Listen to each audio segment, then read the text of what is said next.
अब टेंस में हमें हिंदी में इसका डेफिनेशन बताया है और इंग्लिश में इसका डेफिनेशन बताया है।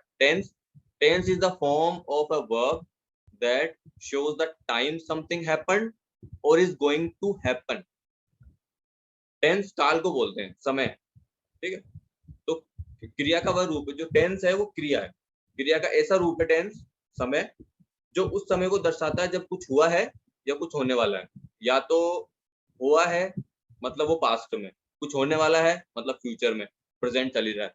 तो टेंस वर्ब की ऐसा फॉर्म है, टेंस जो है वर्ब का ऐसा रूप है जो उस समय को दर्शाता है जब कुछ होने वाला है या कुछ हुआ है।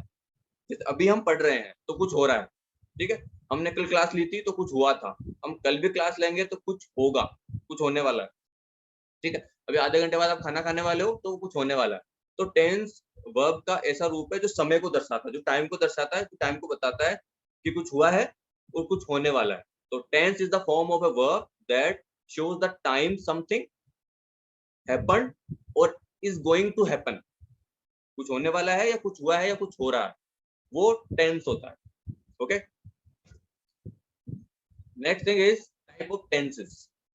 टेंसेस के कितने प्रकार होते हैं? जो समय हो 3 प्रकार का होता है, हम लोगों ने अब तक जितना सुना है और आगे भी यही समय होगा। Type of tenses: present tense, past tense, future tense. Present tense कौन सा होता है? प्रेजेंट टेंस वो होता है जो समय अभी चल रहा है, जो अभी हम पढ़ रहे हैं तो वो प्रेजेंट टेंस, वो प्रेजेंट में काम हो रहा है तो प्रेजेंट है, तो प्रेजेंट टेंस में काउंट होता है। 3 तरीके के होते हैं, प्रेजेंट, पास्ट और फ्यूचर। तो प्रेजेंट टेंस जो अभी चल रहा है, पास्ट टेंस जो समय अब से लेकर पीछे जो भी निकल गया वो सब पास्ट में काउंट होगा, ठीक है। और फ्यूचर टेंस जो अब से लेकर आगे आने वाले समय में 1 मिनट बाद, 2 मिनट बाद, 5 साल बाद, 10 साल बाद, 15 साल बाद, 100 साल बाद जो होने वाला है वो फ्यूचर टेंस है, ठीक है। तो 3 तरीके के टाइम होते हैं हमारे पास में, प्रेजेंट, पास्ट और फ्यूचर, ठीक है। अब इन सब के 4 पार्ट होते हैं। टेंसेस के 3 मोस्ट पार्ट है, 3 मोस्ट टाइप होते हैं, प्रेजेंट, पास्ट, फ्यूचर। और इनके सब टाइप होते हैं 4 सबके सेम होते हैं, बट वो प्रेजेंट में अलग काम करता है, पास्ट में अलग काम करेगा, फ्यूचर में अलग काम करेगा। तो प्रेजेंट टेंस के जो 4 पार्ट होते हैं: सिंपल प्रेजेंट टेंस, इसको इंडेफिनेट प्रेजेंट टेंस बोलते हैं, present indefinite, present continuous tense, present perfect और प्रेजेंट परफेक्ट कंटिन्यूअस टेंस। इन तीनों के सेम 4 पार्ट है, बट वो 4 प्रेजेंट के हैं, 4 पास्ट के हैं और 4 फ्यूचर के हैं। तो simple past tense, past continuous tense, past perfect tense और पास्ट परफेक्ट कंटिन्यूअस टेंस। इसी तरह फ्यूचर का simple future tense, future continuous tense, future perfect tense और फ्यूचर परफेक्ट कंटिन्यूअस टेंस, ठीक है। तो ये आपको क्लियर होना चाहिए कि टेंसेस के 3 पार्ट होते हैं और उन सबके 4 होते हैं। और एक सिंगल जैसे प्रेजेंट, सिंपल प्रेजेंट है, इंडेफिनेट है, तो उनके भी 3-4 पार्ट होते हैं, जैसे affirmative, negative, interrogative, interrogative negative. वो सेंटेंसेस होते हैं, ठीक है। वो सेंटेंसेस के प्रकार है। मेन जो है वो ये 12 जो टेंसेस होते हैं वो ये होते हैं। Okay, next slide is present tense. Present tense में सबसे जो पहला टेंस आता है वो आता है प्रेजेंट सिंपल, या इंडेफिनेट भी बोलते हैं हम उसको, ठीक है। दोनों नाम से हम उसको बोल सकते हैं, प्रेजेंट सिंपल भी बोल सकते हैं और इंडेफिनेट टेंस भी बोल सकते हैं प्रेजेंट का। ओके, अब स्टार्टिंग फर्स्ट वाला ये है, 12 जो टेंस है उनमें से फर्स्ट वाला ये है। इसमें 4 होंगे। 4 किस तरीके से? प्रेजेंट के अफर्मेटिव सेंटेंसेस, प्रेजेंट के नेगेटिव सेंटेंसेस, प्रेजेंट के इंटरोगेटिव सेंटेंसेस और प्रेजेंट के इंटरोगेटिव नेगेटिव सेंटेंसेस, ठीक है। हर टेंसेस के 4 सेंटेंसेस है। Okay, next slide is present indefinite tense क्या होता है और वो कहाँ पे यूज में आता है और हम कहाँ कहाँ पे उसको देख सकते हैं प्रेजेंट इंडेफिनेट टेंस को। Okay, present indefinite tense is used to express an eternal or universal truth, habits and usually action which is done on a regular basis। Present indefinite tense का जो हम पहचानते हैं या उसका उपयोग होता है वो कहाँ पे होता है? शाश्वत सत्य, मतलब जिसको यूनिवर्सल ट्रुथ बोलते हैं। यूनिवर्सल ट्रुथ मतलब जो फिक्स है यूनिवर्स में कि ऐसा होना ही है। जैसे the sun rises in the east, तो जो सूर्य है वो पूर्व में उदय होता है, तो ये एक तरीके से यूनिवर्सल ट्रूथ है, उसको बदला नहीं जा सकता। तो ऐसा टेंस जो होता है वो होता है प्रेजेंट इंडेफिनिट टेंस। और इसके अलावा हमारी आदतें जो हम रेगुलर बेसिस पे करते हैं, सुबह उठने से लेकर रात को सोने तक, वो सारी आदतें जो होती है वो प्रेजेंट इंडेफिनिट टेंस में काउंट होती है। नॉर्मल सामान्य क्रियाएं, नॉर्मल एक्शंस, जो भी हम नॉर्मल एक्शंस करते हैं उनको व्यक्त करने के लिए, जो भी हम एक्शंस करते हैं सामान्य चीजों को, उनको आप रेगुलर हैबिट्स में काउंट कर सकते हो, तो वो भी प्रेजेंट इंडेफिनिट टेंस हो गया। ओके, ज्यादातर हमको इतना समझने की इतना सा आवश्यकता है कि जो प्रेजेंट इंडेफिनिट टेंस होता है वो यूनिवर्सल ट्रुथ पे बेस है, जो रेगुलर हमारी जो हम लोग हमारी हैबिट्स हैं उन पे बेस्ड है, और यूजुअल एक्शन जो हम रेगुलर एक्शन लेते हैं, मैं ये करता हूँ, मैं डेली चाय पीता हूँ, मैं डेली जॉगिंग पे जाता हूँ, मैं डेली ये करता हूँ वो करता, तो जो नॉर्मल जो डेली बेसिस पे काम होते हैं या जो रेगुलर होते हैं वो हम प्रेजेंट इंडेफिनिट टेंस में काउंट करते हैं। Okay, next slide is format of present indefinite tense. अब फॉर्मेट का मतलब हो गया कि इसका रूल क्या है। हम लोगों को ये तो पता है कि हिंदी में तो हम मान लो बोल देंगे सर ऐसा भी है, हम सॉरी एक चीज और बताना वो भूल गया मैं, प्रेजेंट इंडेफिनिट टेंस में हिंदी में हम कैसे पहचानेंगे। चलो हमको ये तो पता लग गया यूनिवर्सल ट्रूथ होता है ना, और हमको ये पता लग गया नियमित चीजों के बारे में, या जो हम लोग डेली हैबिट्स बोलते हैं वो इंडेफिनिट में काउंट होता है।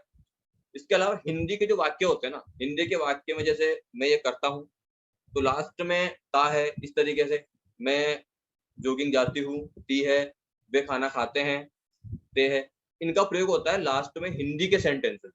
तो हिंदी के सेंटेंसेस में अगर ये आते हैं ता है, ती है, ते है, तो हम लोग ये हम बोल सकते हैं कि ये प्रेजेंट इंडेफिनिट टेंस है। ठीक है, तो तीन चार चीजें हो गई जो हमको पता रखनी होती है प्रेजेंट इंडेफिनिट टेंस में पहचानने के।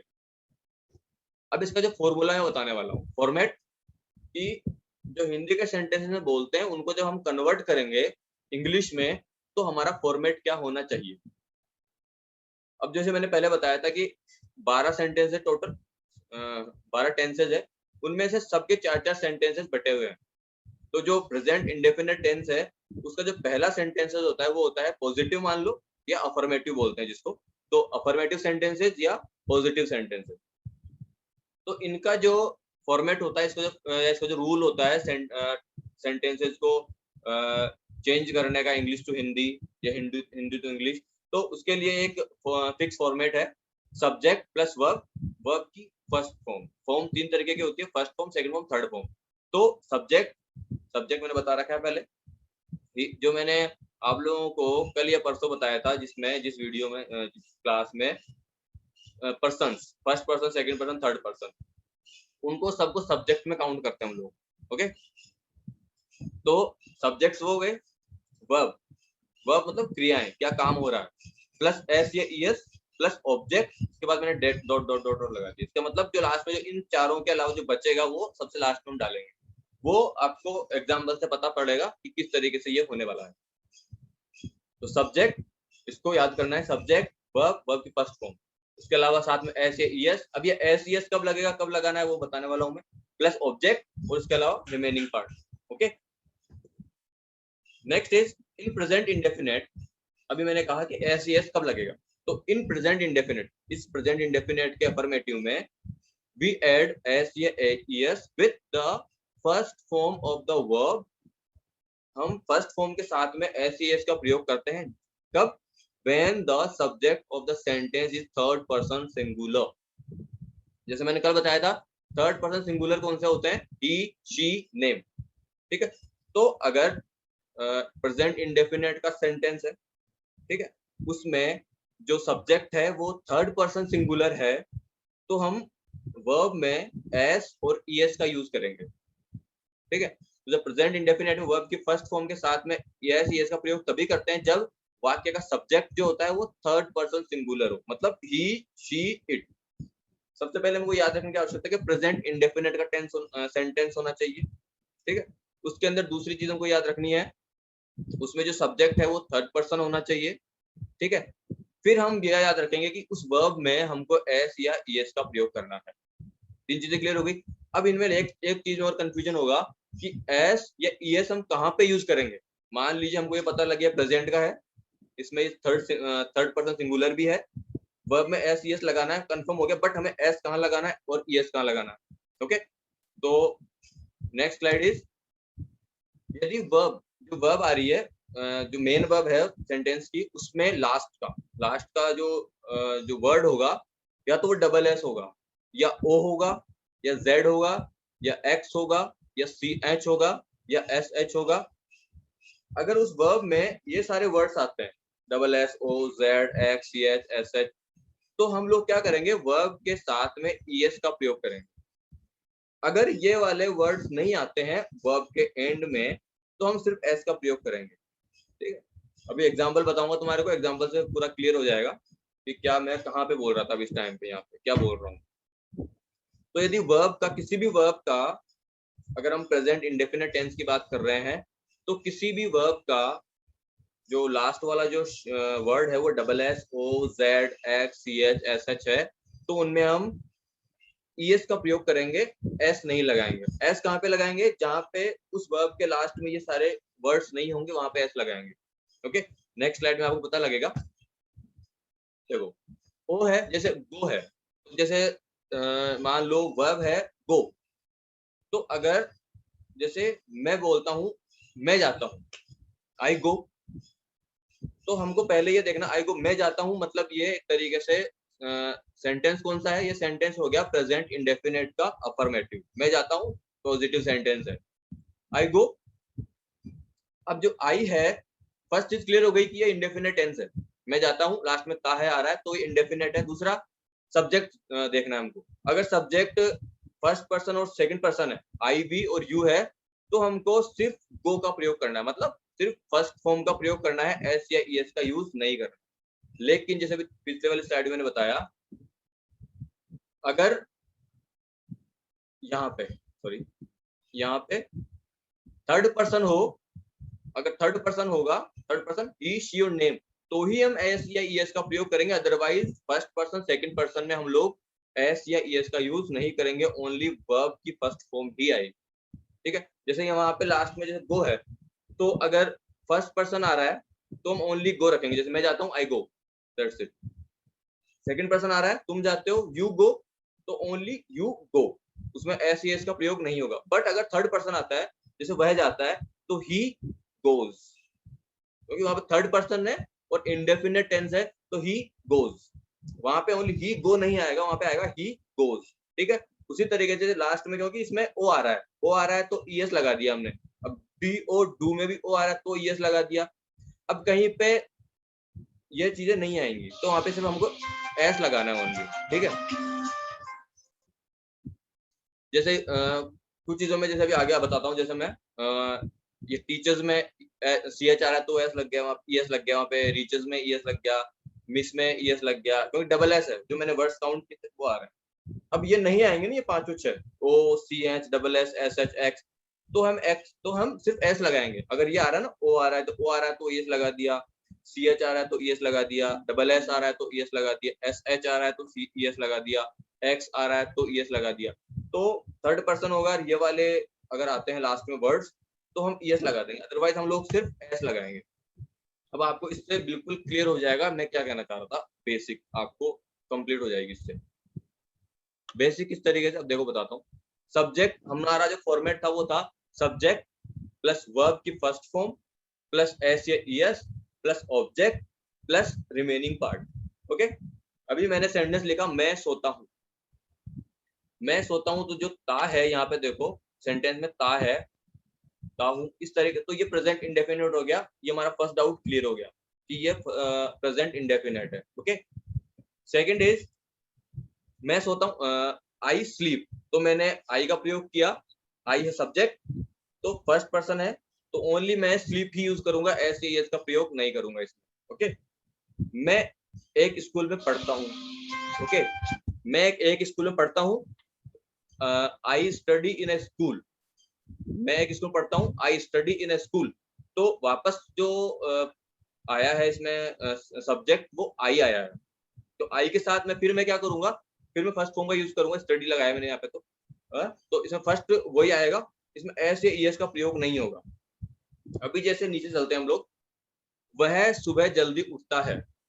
He gets up early in the morning. अब यहाँ पे हमारा रूल काम करने वाला है। रूल किस तरह से काम करेगा? वह थर्ड पर्सन है, he, मैंने कल बताया था, he थर्ड पर्सन है, he gets up, वो उठता है। गेट अप का मतलब उठना होता है। तो यहाँ पे हमने पहले क्या किया, हमने ये आइडेंटिफाई किया कि ये इंडेफिनिट टेंस है, ता है। फर्स्ट चीज जो हमने यहाँ पे आइडेंटिफाई की कि यहाँ पे ये प्रेजेंट इंडेफिनिट टेंस है। दूसरा हमने आइडेंटिफाई किया कि ये थर्ड पर्सन है, ही आ रहा है।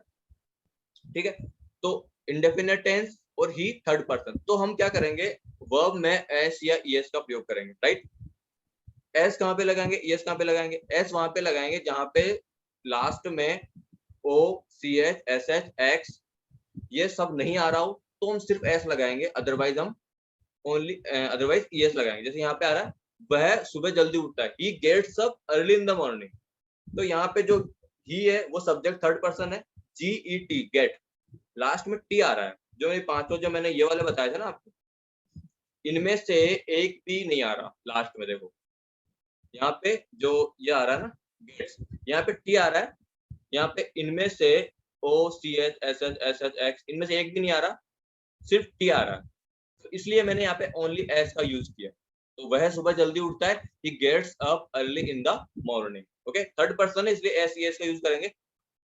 नेक्स्ट इज सूर्य पूर्व से निकलता है। अभी मैंने जो आपको एग्जांपल दिया था, the sun rises in the east. यहाँ पे भी जो सूर्य है वो थर्ड पर्सन है, नेम मान लो वो थर्ड पर्सन है, तो हम इसके लिए हम लोग एस का यूज करेंगे। तो यहाँ पे एस का यूज करेंगे बिकॉज ये जो पांचों जो वर्ड्स आ रहे हैं ना, O C H double S S H X, इसमें नहीं आ रहा है, ओनली ई आ रहा है, तो हम लोग एस का यूज करेंगे। वह फुटबॉल खेलती है, शी प्लेज फुटबॉल। यहाँ पे भी O C H X double S S S ये नहीं आ रहा है, ओनली वाई आ रहा है, तो हम लोग एस का प्रयोग करेंगे। वो फुटबॉल खेलती है। जो लास्ट वाला देख लो, वह घर जाता है, ही गोज होम। अभी मैंने पहले बताया था, जैसे अभी लास्ट इसमें इनमें इनके जो वर्ब्स है वो देखो आप, इन सब के वर्ब्स के एंड में जो भी मैंने वर्ब्स बताया आपको, लोग जो वर्ड्स बताए थे, जैसे ये वाला O C H S H S H और एक्स, ये ना तो इसमें आ रहा है, ना इसमें आ रहा है, ना इसमें आ रहा है, ना यहाँ पे आ रहा है। ठीक है, वो यहाँ पे आ रहा है, गो ओ आ रहा है। ठीक है, तो यहाँ पे ओ आ रहा है, तो हमने यहाँ पे ईएस का यूज किया। अदरवाइज हम यहाँ सब पे एस का यूज कर रहे हैं, बट फर्स्ट पर्सन में और सेकंड पर्सन में यूज नहीं कर रहे हैं। यहाँ पे जैसे मैं है, यू होता तो भी नहीं आता, यू स्लीप तो भी यू स्लीप ही आता, एस का यूज नहीं होता एस के वहां पे। अभी मैं सोता हूँ की जगह में यूज करता हूँ, वह सोता है, तो ही स्लीप्स, वहां पे एस का प्रयोग होगा। बट वहां पे लास्ट में पी है, जो आपको वर्ड्स बताए थे, O C H double S S H X, अगर ये यहाँ पे स्लीप में नहीं आ रहा तो ओनली एस का प्रयोग होगा। तो बेसिक जो कॉन्सेप्ट है वो ये है, हमको ये फॉर्मेट आइडेंटिफाई करना सबसे पहले याद होना चाहिए, सब्जेक्ट प्लस वर्ब के first form plus S plus object plus remaining part. First person और सेकंड पर्सन अगर सेंटेंस में आता है तो हम लोग सिर्फ फर्स्ट पर्सन और वर्ब की फर्स्ट फॉर्म यूज करेंगे, ऐसे का प्रयोग नहीं करेंगे, ओनली फर्स्ट और सेकंड पर्सन। अगर थर्ड पर्सन आता है, ही शी नेम, वो भी सिंगुलर, ही शी और नेम, तो वहां पे हम लोग क्या करने वाले, वहां पे हम लोग लास्ट में एस या ईएस का यूज करेंगे। एस या ईएस का यूज कहाँ पे करेंगे? एस का यूज हम वहां पे करेंगे जहां पे जो शब्द मैंने बताया आप लोगों को, ये वाले, अगर ये लास्ट में नहीं आ रहे हैं तो हम एस का यूज करेंगे। अगर अदरवाइज ये आ रहे हैं तो हम लोग यूज करेंगे ईएस का। बॉक्स है, एक्स आ रहा है तो ईएस हो गया, फिनिश एस एच आ रहा है, ईएस हो गया, his H I double S आ रहा है, ईएस हो गया, catch C H C H last में सी एच आ रहा है तो ईएस हो गया। ठीक है, ये एग्जांपल से आपको पूरा आइडेंटिफाई हो जाएगा।